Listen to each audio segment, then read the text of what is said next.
Hey everyone, welcome to judiciary plus. हमने अपने last session में सेक्शन नंबर 4 तक कंप्लीट कर लिया था और आज के सेशन से हम सेक्शन नंबर 5 से स्टार्ट करने वाले हैं। तो without wasting any time let us start with section number 5। तो सेक्शन नंबर 5 हमें क्या बता रहा है? सेक्शन नंबर 5 हमें बता रहा है procedure and power of special जजेस।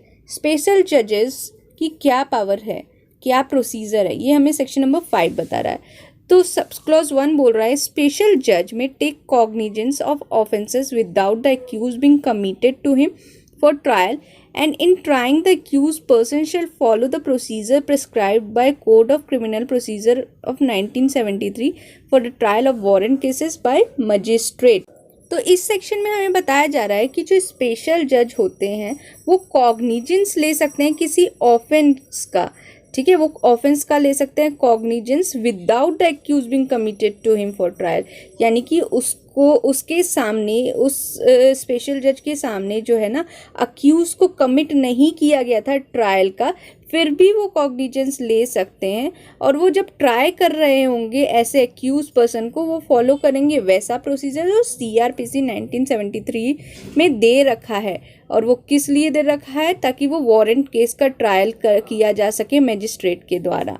यानी कि सिंपली इसमें यही बोल रहा है कि कोई स्पेशल जो जज जो होगा ना वो कॉग्निजेंस ले सकता है ऑफेंस का, इन जबकि उसको कमिट नहीं किया गया है ट्रायल के लिए उस अक्यूज को उस स्पेशल जज के सामने, फिर भी वो कॉग्निजेंस ले सकता है। और जब वो ट्राई कर रहा होगा तो वो प्रोसीजर फॉलो करेगा CRPC 1973 का।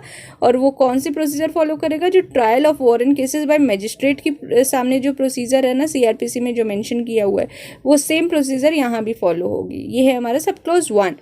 अब जो सब क्लॉज 2 है वो हमें बता रहा है कि जो स्पेशल जजेस है, तो स्पेशल जज may with the view to obtain the evidence of any person supposed to have been directly indirectly concerned in or private to an offense tender a pardon to such person on a condition he is making a full and true disclosure of the whole circumstances within his knowledge relating to the offense and to every other person concerned, whether as principal or abettor in the commission thereof, and any pardon so tender shall for the purpose of subsection 1 to 5 of section number 308 of CRPC 1973 be deemed to have been tender under section number 30 of that code। Subsection 2 में जो दे रखा है ना उसमें बताया जा रहा है कि एविडेंस इकट्ठा करने के लिए अगर स्पेशल जज को लगता है ना कि कोई पर्सन जो है वो डायरेक्टली या इनडायरेक्टली कंसर्न है उस ऑफेंस से जो कमिट हुआ है, तो वैसे पर्सन को वो क्या करेगा? टेंडर कर देगा पार्डन। किस कंडीशन पे? कि वो फुल और ट्रू डिस्क्लोजर करे सारे सर्कमस्टांसेस का जो भी उसके नॉलेज में है उस ऑफेंस से रिलेटेड। और जितने भी पर्सन जो कंसर्न है ना, जितने अदर पर्सन कंसर्न है उसके अलावा, चाहे वो प्रिंसिपल ऑफेंडर हो या अबेटर हो, उस ऑफेंस के कमीशन से रिलेटेड। ठीक है, और जो पार्डन जो इस सेक्शन के अंदर दी रखी होगी सबसेक्शन 2 के अंदर, वो माना जाएगा सेक्शन नंबर 308 का 1 to 5 ऑफ CRPC में जो दे रखा है ना उसके अंदर ही माना जाएगा कि इसको टेंडर दिया गया 307 ऑफ दैट कोड के अंदर।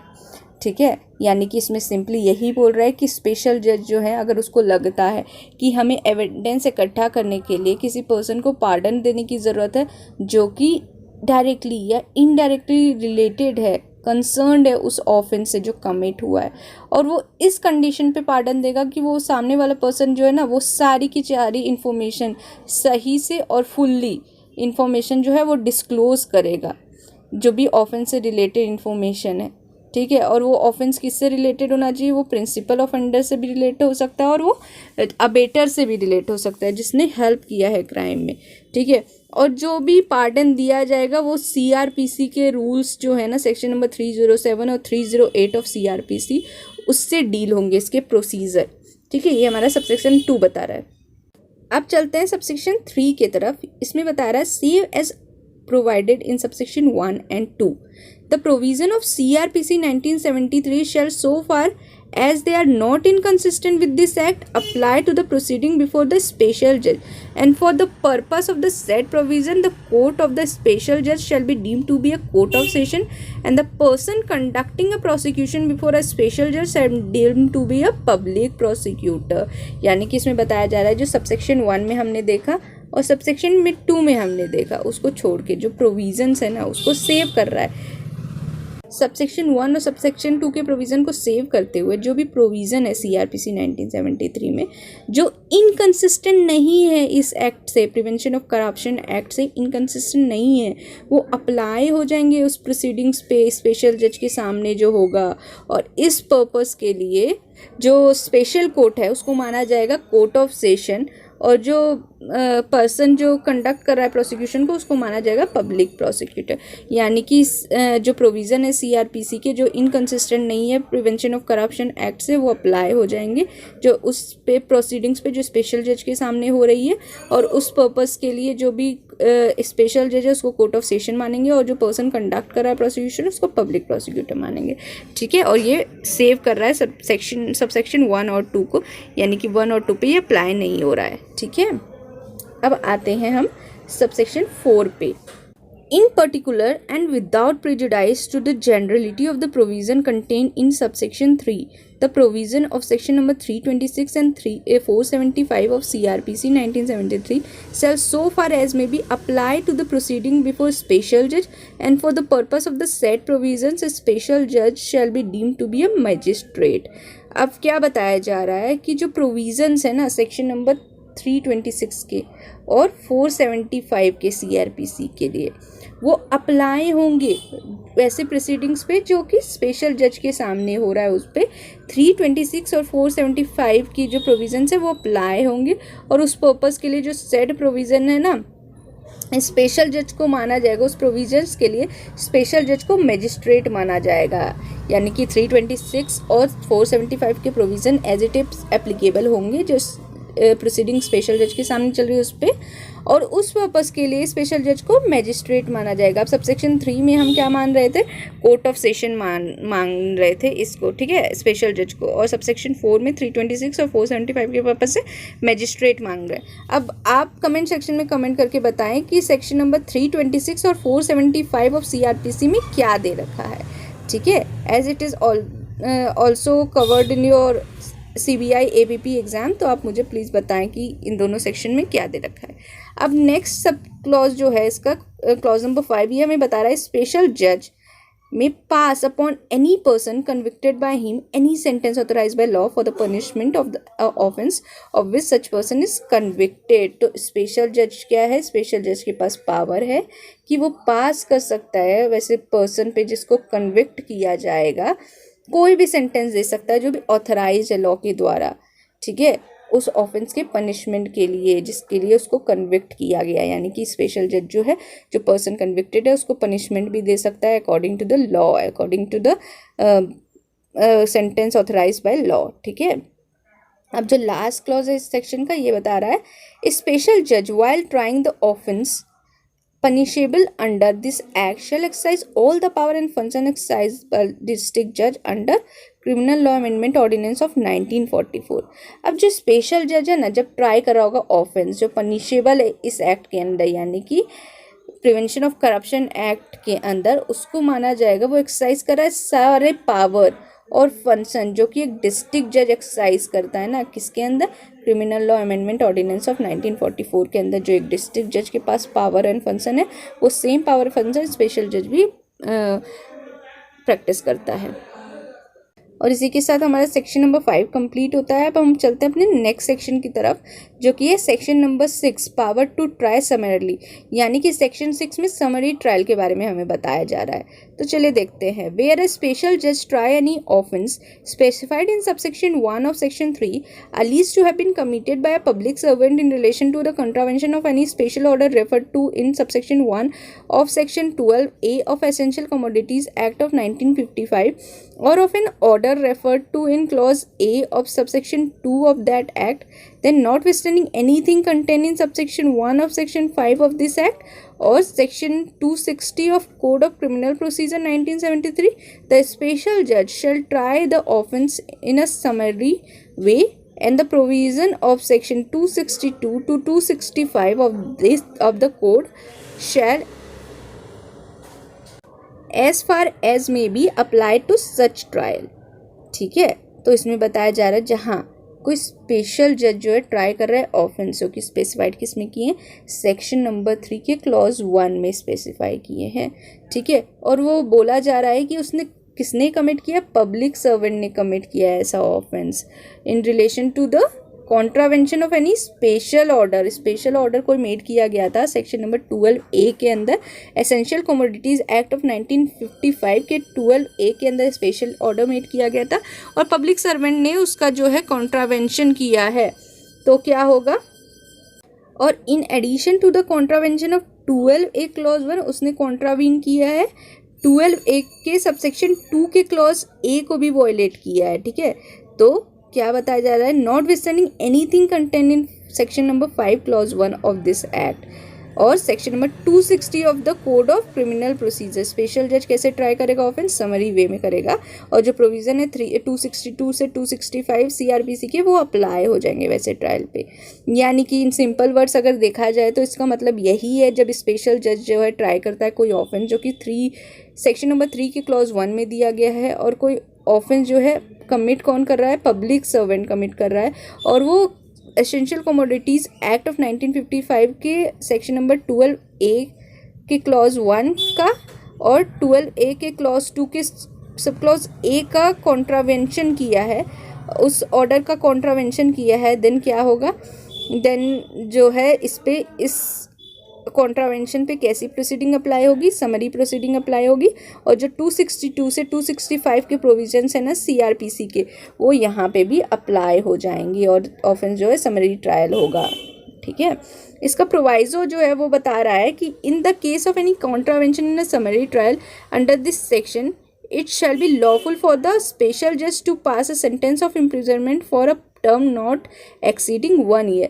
अब जब स्पेशल जो है अब समरी ट्रायल जब चलेगी ना ऐसे कोई भी प्रोसीडिंग्स की, तो उसमें सज़ा बस 1 साल की हो सकती है, 1 साल से ज़्यादा की सज़ा नहीं होगी इस एक्ट के प्रोविजंस के अंदर। स्पेशल जज जो है 1 साल की सज़ा ही दे सकता है, उससे ज़्यादा नहीं। ये बहुत इंपॉर्टेंट क्वेश्चन बन सकता है, तो याद रखिएगा। फिर इसका सेकेंड जो प्रोवाइजो है वो हमें बता रहा है, when at the commencement of और in the course of summary trial under this section it appears to the special जज that the nature of the case is such that a sentence of imprisonment for a term exceeding 1 year may have to be passed, or that it is for any other reason desirable to try the case summarily, the special judge shall, after hearing the parties, record an order to that effect, and thereafter recall any witness who may have been examined and proceed to hear or rehear the case in accordance with the procedure prescribed in the said code for the trial of warrant case by magistrate। यानी कि क्या बताया जा रहा है, जब वो summary trial करेगा ना स्पेशल जज कोई भी प्रोसीडिंग्स की, उस टाइम उसको लगता है कि जो ऑफेंस है उसके लिए सज़ा 1 साल से ज़्यादा मिलनी चाहिए, 1 साल जो सफिशिएंट सज़ा नहीं है उसके लिए, और किसी रीज़न से उसको ऐसा लगता है ये जो केस है ये समरी केस ट्रायल होने की समरी केस नहीं है, इसको समरी के ट्रायल नहीं कर सकते हैं ऐसे केसेस को, तो वो क्या करेगा, वो फिर से रीहियर करेगा और हेयर करेगा और CRPC के प्रोसीडिंग्स के हिसाब से, और जैसे ट्रायल चलता है वारंट केस बाय मैजिस्ट्रेट उस हिसाब से वो ट्रायल करेगा और समरी ट्रायल वो हटा देगा। यानी कि जो भी प्रोसीडिंग्स, अगर जो भी स्पेशल जज को ऐसा लगता है कि ये जो प्रोसीडिंग है ये समरी इसका ट्रायल नहीं किया जा सकता है या किसी भी रीज़न से उसको 1 साल की सज़ा नहीं दी जा सकती है, तो फिर वो रीज़न रिकॉर्ड करके वो बोलेगा और फिर उसका केस कैसा चलेगा, trial of warrant case by magistrate. जैसे वारंट केस चलता है ना मैजिस्ट्रेट के सामने, वैसा ही ये केस चलेगा और फिर उसके लिए उसको केस को फिर से हेयर भी किया जा सकता है या रीहियर भी किया जा सकता है। ये हो गया सेकेंड प्रोवाइजो। अब सबसेक्शन 2 क्या बता रहा है, Notwithstanding anything to the contrary contained in this act or in CRPC 1973, there shall be no appeal by a convicted person in any case tried summarily under this section in which the special judge pass a sentence of imprisonment not exceeding 1 month and a fine not exceeding 2,000 rupees, whether or not any order under section 452 of the said code is made in addition to such sentence, but an appeal shall lie where any sentence in excess of the aforesaid limit is passed by a special। अब इसमें बताया जा रहा है ना, जब case अपने special जज ने समरी ट्रायल की तो उस केस में कोई अपील नहीं जाएगी, ठीक है, कन्विक्टेड पर्सन के द्वारा, ठीक है, इस सेक्शन के अंदर जिसमें स्पेशल जज पास कर रहा है सेंटेंस नॉट एक्सीडिंग 1 मंथ और फाइन नॉट एक्सीडिंग 2,000 रुपीज, ठीक है, whether or not by any order under section 452 of the said code is made in addition to such sentence, but an appeal shall lie where any sentence in excess of the aforesaid limit is passed by the special judge। In simple word अगर हम समझना चाहें तो जब special जज जो है ना समरी प्रोसीडिंग्स चला रहा है और उसके अकॉर्डिंग उसने सजा दी है 1 मंथ की और फाइन लगाया है 2,000 रुपये का, ठीक है, और वो जो है हो सकता है इन एडिशन टू उस सेक्शन नंबर 452 ऑफ CRPC के एडिशन में दिया हो ये पनिशमेंट, तो जो है उसमें से कोई अपील नहीं जाएगी। लेकिन अगर इससे ज़्यादा पनिशमेंट दी गई है समरी ट्रायल में तो अपील उससे भी जा सकती है। तो यानी कि अगर आपको 1 मंथ और 2,000 रुपए की सज़ा मिली है तो आप समरी ट्रायल में, तो आप जो है अपील लेके नहीं जा सकते हो, ठीक है। अब आप मुझे बताएं कमेंट सेक्शन में कि सेक्शन नंबर 452 ऑफ CRPC क्या है, ठीक है। अगर आप पार्टिसिपेट करेंगे ना तो साथ ही साथ आपको CRPC के भी ये जो सेक्शंस मैं बता रही हूँ ना वो आपको याद होते जाएंगे और आप तुरंत अगर आप चेक करके भी लिखते हो ना कमेंट सेक्शन में कि कौन से सेक्शन है तो आपको रिवाइज हो जाता है और वो दिमाग में ज़्यादा क्लिक करती है। जो चीज़ ऐसे रिवाइज करो ना, जब आप याद करके करते हो ना कोई सेक्शन की क्या था तो ज़्यादा चीज़ें याद रहती है। इसलिए मैं बोलती हूँ आपको सेक्शन लिखने और प्लीज़ आप पार्टिसिपेट किया करो, ये आपके लिए ही बेनिफिशियल है, ठीक है। तो इसी के साथ हमारा ख़त्म होता है चैप्टर नंबर 2। अब हम आते हैं अपने चैप्टर नंबर 3 पे, जो हमें बता रहा है ऑफेंसेस एंड पेनल्टी के बारे में। तो जो है इसका पहला सेक्शन वो है सेक्शन नंबर 7। ये हमारे बताता है offences relating to public servant being bribed. अब जब पब्लिक सर्वेंट से रिलेटेड ये ऑफेंस के बारे में बता रहा है जब वो ब्राइब लेते हैं, ठीक है, जो घूस हम बोलते हैं ना, जब घूस लेते हैं तो तब के बारे में बताया जा रहा है। अब ये जो है ये सब्स्टिट्यूट हुआ है 2018 अमेंडमेंट से। ये जो सेक्शन नंबर 7 है ना वो 2018 अमेंडमेंट से हमारा सब्स्टिट्यूट हुआ है। अब बता रहा है कि any public servant who obtain or accept and or attempt to obtain from any person an undue advantage with the intention to perform or cause performance of public duty improperly or dishonestly, or to forbear or cause forbear to perform such duty either by himself or by another public servant, or obtain or accept or attempt to obtain undue advantage from any person as a reward for improper or dishonest performance of public duty, or for forbearing to perform such duty either by himself or other public servant, or performs or induces another public servant to perform improperly or dishonestly a public duty, or to forbear performance of such duty in anticipation of or in consequence of accepting an undue advantage from any person, shall be punishable with imprisonment of a term which shall not be less than 3 years but which may extend to 7 years and also liable to fine।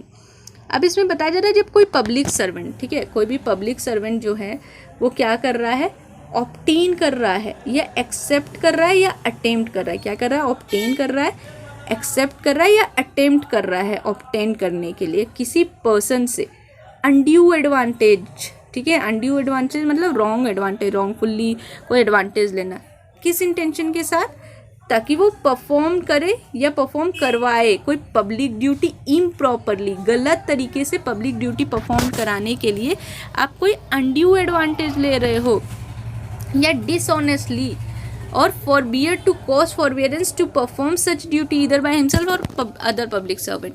यानी कि आप जो है ना, आप undue advantage ले रहे हो, रॉन्गफुल एडवांटेज ले रहे हो किसी पर्सन से, ठीक है। किस लिए? इस इंटेंशन से कि आप परफॉर्म करोगे या परफॉर्म करवाओगे पब्लिक ड्यूटी जो है ना, पब्लिक के लिए जो ड्यूटी परफॉर्म करनी है वो इम्प्रॉपरली परफॉर्म कराओगे, गलत तरीके से, या डिसऑनेस्टली परफॉर्म कराओगे, या फॉरबियर करोगे, या करवाओगे फॉरबियर, ठीक है। यानी कि आप रोकोगे वो ड्यूटी करने से, और खुद से या नहीं करोगे, या किसी पब्लिक सर्वेंट से ड्यूटी करवाने से वो आप रोकोगे।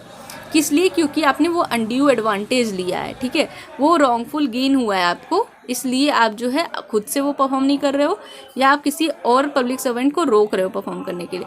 या तो आप क्या करोगे, अगर कोई पब्लिक सर्वेंट जो है ना, या क्या कर रहा है, वो ऑब्टेन कर रहा है, एक्सेप्ट कर रहा है, या अटेम्प्ट कर रहा है ऑब्टेन करने के लिए कोई अनड्यू एडवांटेज किसी पर्सन से एज अ रिवार्ड के रूप में, और इम्प्रॉपर या डिसऑनेस्ट परफॉर्मेंस के लिए पब्लिक ड्यूटी से, रिवार्ड के रूप में आप अनड्यू एडवांटेज ले रहे हो ताकि आप डिसऑनेस्ट परफॉर्मेंस करो पब्लिक ड्यूटी का, या तो परफॉर्म ही ना करो, या किसी और पब्लिक सर्वेंट से परफॉर्म ना करवाओ, ठीक है। और या तो तीसरा नंबर क्या है, परफॉर्म करो या इंड्यूस करो किसी पब्लिक सर्वेंट को ताकि वो इम्प्रॉपरली परफॉर्म करे, या डिसऑनेस्टली कोई पब्लिक ड्यूटी परफॉर्म करे, और या फॉरबियर करे परफॉर्मेंस उस ड्यूटी का, किसके एंटिसिपेशन में और किसके कॉन्सिक्वेंसेस में, ताकि वो अनड्यू एडवांटेज एक्सेप्ट करे उस पर्सन से। यानी कि इसमें क्या बताया जा रहा है, ये जो सेक्शन है ये अप्लाई हो रहे हैं सिर्फ पब्लिक सर्वेंट पे, ये किसी नॉर्मल पर्सन पे एप्लीकेबल नहीं है। तो जब कोई पब्लिक सर्वेंट जो है ना वो अनड्यू एडवांटेज लेता है, कोई रॉन्गफुल गेन करता है अपना, ताकि वो जो है अपना पब्लिक ड्यूटी जो इम्प्रॉपरली परफॉर्म करे, या डिसऑनेस्टली परफॉर्म करे, या किसी और पब्लिक सर्वेंट को इंड्यूस करे कि आप अपनी ड्यूटी इम्प्रॉपरली परफॉर्म करो, या डिसऑनेस्टली परफॉर्म करो, या तो परफॉर्म ही ना करो, ठीक है। या तो फिर क्या बोल रहा है, या तो बोल रहा है कि आप फिर अनड्यू एडवांटेज क्यों ले रहे हो, ऐसा रिवार्ड ले रहे हो, ठीक है, ताकि आप वो जो ड्यूटी है इम्प्रॉपरली परफॉर्म करो और डिसऑनेस्टली परफॉर्म करो, या करो ही ना, ठीक है। और तीसरे नंबर में बोल रहा है परफॉर्म करो या इंड्यूस करो अनदर पब्लिक सर्वेंट को, ताकि वो इम्प्रॉपरली परफॉर्म करे या डिसऑनेस्टली परफॉर्म करे कोई पब्लिक ड्यूटी, और परफॉर्म ही ना करे, ठीक है, ताकि उसको अनड्यू एडवांटेज मिले किसी पर्सन से। और ये सब काम कौन कर रहा है? एक पब्लिक सर्वेंट कर रहा है, ठीक है। तो उसको पनिशमेंट कितनी मिलेगी? उसको पनिशमेंट जो है ना 3 साल से लेकर 7 साल तक के लिए सज़ा मिलेगी, और उसके साथ साथ उसको फाइन भी होगी, यानी कि 3 years to 7 years imprisonment plus fine भी मिलेगा। और फाइन जो है डिस्क्रिशन ऑफ कोर्ट है कि वो कितना देना चाहती है, फाइन उतना इम्पोज कर देगी। अब जो है इसका एक्सप्लेनेशन भी है, जो एक्सप्लेनेशन नंबर 1 है वो बता रहा है, for the purpose of this section the obtaining, accepting और attempting to obtain an undue advantage shall itself constitute an offence even if performance of public duty by public servant is not और has not been improper. अब इस section में explain ये कर दिया गया है कि अगर आपने ऑब्टेन कर लिया ना कोई अनड्यू एडवांटेज, ठीक है, चाहे अनड्यू एडवांटेज किस लिए एक्सेप्ट किया है, इम्प्रॉपर फंक्शन करने के लिए, डिसऑनेस्ट परफॉर्मेंस करने के लिए, लेकिन आपने वैसा परफॉर्मेंस किया नहीं, आपने इम्प्रॉपर परफॉर्मेंस नहीं किया, डिसऑनेस्ट परफॉर्मेंस नहीं किया, आपने प्रॉपरली परफॉर्म किया अपनी ड्यूटी, लेकिन आप फिर भी बस ये बोल के आपने ऑब्टेन किया अनड्यू एडवांटेज, तो भी आप इस सेक्शन के अंदर लाइबल हो जाओगे, ठीक है। एक एग्जाम्पल से हम समझते हैं। अ public servant ask a person P to give him an amount of 5,000 rupees to proceed his routine ration card application on time. S is guilty of an offence under this section. एक public servant जो है वो S नाम का public servant है, वो जो है ना वो पूछता है किसी पर्सन से, या उसको बोलता है P को कि तुम मुझे जो है ना 5,000 रुपये दे दो ताकि जो है तुम्हारा रूटीन राशन कार्ड का एप्लीकेशन जो है ना टाइम पे हो जाए। तो एस जो है ना जो पब्लिक सर्वेंट है वो गिल्टी हो जाएगा इस सेक्शन के ऑफेंस के अंदर, यानी कि आप अपना वर्क करने के लिए भी अगर अनड्यू एडवांटेज ले रहे हो ना तो भी आप इस सेक्शन के अंदर कवर होगे, ठीक है। अब इसका एक्सप्लेनेशन 2 जो है हमें क्या बता रहा है, for the purpose of this section, जो expression obtain, accept or attempt to obtain, इसमें कवर क्या क्या होता है, वैसे केसेस जहाँ कोई पर्सन जो है being a public servant obtain करता है या एक्सेप्ट करता है या अटेम्प्ट करता है ऑब्टेन करने का कोई अनड्यू एडवांटेज अपने लिए या किसी अदर पर्सन के लिए, किस तरह से अपने पोजीशन का रॉन्गफुल यूज़ करने के लिए, अपने पोजीशन का अब्यूज़ करने के लिए एज अ पब्लिक सर्वेंट, और using his personal influence over other public servant, और by other corrupt or illegal means. यानी कि यहाँ obtain, accept or attempt to obtain का मतलब क्या है, इसमें कवर करता है कोई, अगर आप कोई पब्लिक सर्वेंट हो और आपने ऑब्टेन किया, एक्सेप्ट किया या अटेम्प्ट किया ऑब्टेन करने के लिए कोई अनड्यू एडवांटेज अपने लिए, और आप अपने पोजीशन का अब्यूज़ करके, अपने पोजीशन का मिसयूज़ करके ऑब्टेन कर रहे हो ऐसा new advantage as a public servant, या तो अपने पावर का जो है रॉन्गफुल यूज़ करके, इन्फ्लुएंस करके, पर्सनल इन्फ्लुएंस करके दूसरे पब्लिक सर्वेंट को ऐसा रॉन्गफुल काम करा रहे हो, तो ये भी इसके अंदर कवर हो जाएगा, ये obtain, accept or attempt to obtain के अंदर। ठीक है, अब इसका क्लॉज 2 है कि it is immaterial whether such person being a public servant obtain or accept or attempt to obtain the undue advantage directly or through a third party. ठीक है, ये बताया जा रहा है कि ये इमटेरियल है कि कोई पर्सन जो है ना पब्लिक सर्वेंट है और वो ऑब्टेन कर रहा है या एक्सेप्ट कर रहा है या अटेम्प्ट कर रहा है ऑब्टेन करने का वैसा अनड्यू एडवांटेज डायरेक्टली या थर्ड पार्टी के थ्रू। मतलब अगर आप डायरेक्टली ले रहे हो अनड्यू एडवांटेज या आप थर्ड पार्टी के थ्रू वो अनड्यू एडवांटेज ले रहे हो तो भी आप इसमें कवर्ड होगे। अनड्यू एडवांटेज लेना यहाँ मटेरियल है, किसके थ्रू ले रहे हो वो इमटेरियल है। ठीक है, तो ये है हमारा सेक्शन नंबर 7 जो कि सब्स्टिट्यूट हुआ था 2018 के अमेंडमेंट से, इंपॉर्टेंट था, याद रखिएगा। अब हम आते हैं 7A पे। ठीक है, तो 7A हमें बता रहा है taking undue advantage to influence public servant by corrupt or illegal means or by exercise of personal influence. ठीक है, तो अनड्यू एडवांटेज लेना, रॉन्गफुल एडवांटेज लेना, किस तरह से, पब्लिक सर्वेंट को इन्फ्लुएंस करके अपने गलत मीन से, करप्ट या इलीगल मीन से, या अपना पर्सनल इन्फ्लुएंस लगाकर। ठीक है, तो हुएवर एक्सेप्ट और ऑब्टेन और attempt to obtain from another person for himself or for any other person any undue advantage as a motive or reward to induce a public servant by corrupt or illegal means or by exercise of his personal influence to perform or cause to perform of public duty improperly or dishonestly or to forbear or to cause to forbear such public duty by such public servant or by another public servant shall be punishable with imprisonment for a term which shall not be less than 3 years or which may extend to 7 years and also liable to fine। तो क्या बता रहा है, अगर किसी person ने accept किया है, ऑब्टेन किया है या अटेम्प्ट किया है ऑब्टेन करने का किसी अदर पर्सन से अपने लिए या किसी अदर पर्सन के लिए कोई भी undue advantage as a motive or reward, ठीक है, मोटिव या रिवॉर्ड के लिए, ताकि इंड्यूस कर सके किसी पब्लिक सर्वेंट को करप्ट या इलीगल मीन से या अपने पर्सनल इन्फ्लुएंस एक्सरसाइज करके कि वो परफॉर्म करे या परफॉर्म करवाए वैसी पब्लिक ड्यूटी जो इम्प्रॉपरली या डिसऑनेस्टली या फॉरबियर कर रही है उसको पब्लिक ड्यूटी परफॉर्म करने के लिए वैसे पब्लिक सर्वेंट को या किसी अनदर पब्लिक सर्वेंट को, तो उसको पनिशमेंट मिलेगी 3 साल के लिए, 3 साल से 7 साल तक की पनिशमेंट मिल सकती है और जो है उसके साथ आपको फाइन भी मिल सकता है।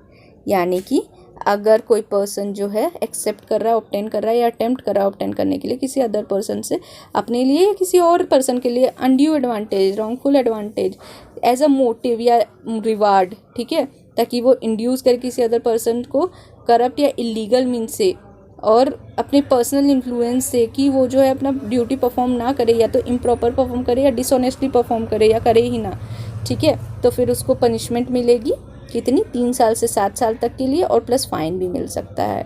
ये था हमारा पनिशमेंट, ताकि आप अनड्यू एडवांटेज ले रहे हो ताकि किसी पब्लिक सर्वेंट को जो है आप करप्ट या इलीगल मीन्स से अपना या पर्सनल इन्फ्लुएंस से भी अफेक्ट कर सकते। अब देखिए 7 और 7A में क्या डिफरेंस है। अब 7 में ना सिर्फ पब्लिक सर्वेंट ही लाइबल हो सकता है या पब्लिक सर्वेंट ही लाइबल होगा बस इस ऑफेंस के लिए, लेकिन 7A में जो है ना या कोई भी पर्सन, हुएवर लिखा है, कोई भी पर्सन, या सिर्फ पब्लिक सर्वेंट नहीं, अगर कोई दूसरा पर्सन भी इन्फ्लुएंस करता है ना तो वो पर्सन भी लाइबल हो जाएगा इसके अंदर। इसमें हुएवर में कवर्ड होते हैं public servant plus any person, ठीक है, ठीक। तो अब हम आते हैं नेक्स्ट सेक्शन पे जो है सेक्शन नंबर 8। ये क्या बता रहा है, offence related to bribing of public servant. तो इसमें क्या बता रहा है, any person who gives or promises to give an undue advantage to another person or persons with the intention to induce a public servant to perform improperly a public duty to reward such public servants for improper performance of public duty shall be punishable with imprisonment for a term which may extend to 7 years or fine और both.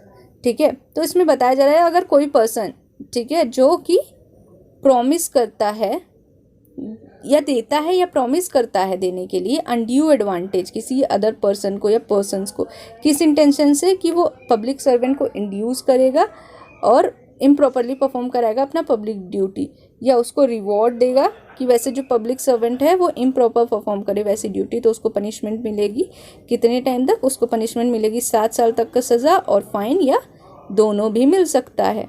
ठीक है, किस लिए मिल रहा है? आप induce कर रहे हो पब्लिक सर्वेंट को अपनी ड्यूटी इम्प्रॉपरली परफॉर्म करने के लिए, या रिवॉर्ड दे रहे हो इसलिए आपको, तो 7 साल तक की सज़ा मिल सकती है। इसकी जो प्रोवाइजो है ये हमें बता रहा है कि जो प्रोविज़न है ना इस सेक्शन की, वो अप्लाई नहीं होंगी। कहाँ नहीं होगी? जहाँ कोई पर्सन को कंपेल किया गया है अनड्यू एडवांटेज लेने के लिए, तो वहाँ अप्लाई नहीं होगा। यानी कि अगर आपको कंपेल किया गया है इस चीज़ के लिए, तो आप पर ये सेक्शन अप्लाई नहीं होगा। फर्दर प्रोवाइजो जो है इसमें बोल रहा है पर्सन जिसको कंपेल किया गया है ना, वो रिपोर्ट करेगा वैसा मैटर किसको? लॉ इन्फोर्समेंट अथॉरिटी को और इन्वेस्टिंग एजेंसी को। कितने टाइम के अंदर? 7 दिन के अंदर from the date of giving such undue advantage. बहुत इंपॉर्टेंट है, याद रखिएगा।